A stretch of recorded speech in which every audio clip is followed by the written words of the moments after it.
And we are back at Up North at 4. Today we are joined with Megan Anderson, who is the co-chair for the Food for Kids event, as well as Laura Birch, who is the co-chair for the Food for Kids event as well. Thank you, ladies, for coming on and talking to us today. Welcome back. Thank you for having us again. And of course, and there's a lot going on because this is a huge event, and you're packaging your 2.5 millionth meal this year. Yes, we are. Yes. And that's huge. So tell us a little bit about, for those that don't know, what is Food for Kids?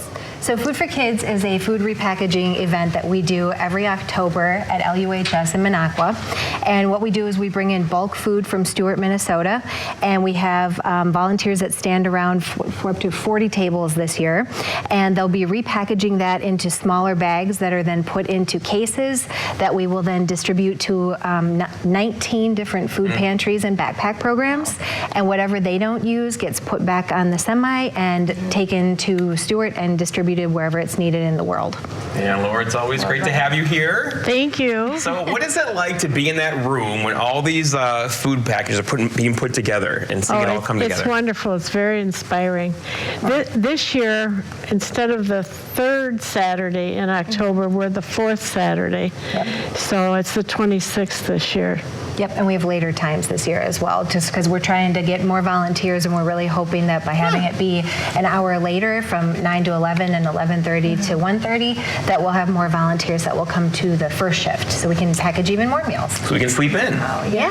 That's actually, and so this is just a one-day event then? Yes. One day.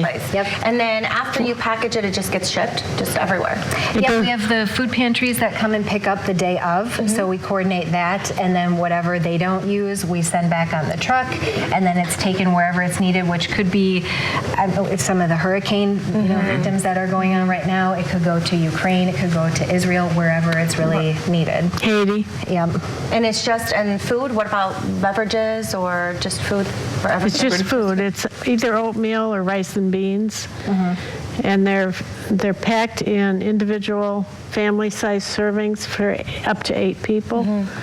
And 40 to a case. 40 to a case. And they're good for 2 years. So Yeah. they can be sent wherever. They don't spoil, they're nutritious, they Yep. feed a family of like 8, right? Yes. It's so great. All right, so once again, this is a request for volunteers. You need help always. Right. Yes. How do people get involved? So we have our Facebook page, which has our QR code. There's also, if you go to signup.com, you can search for it as well, Food for Kids Northwoods event. And those are basically the 2 ways then. Yeah.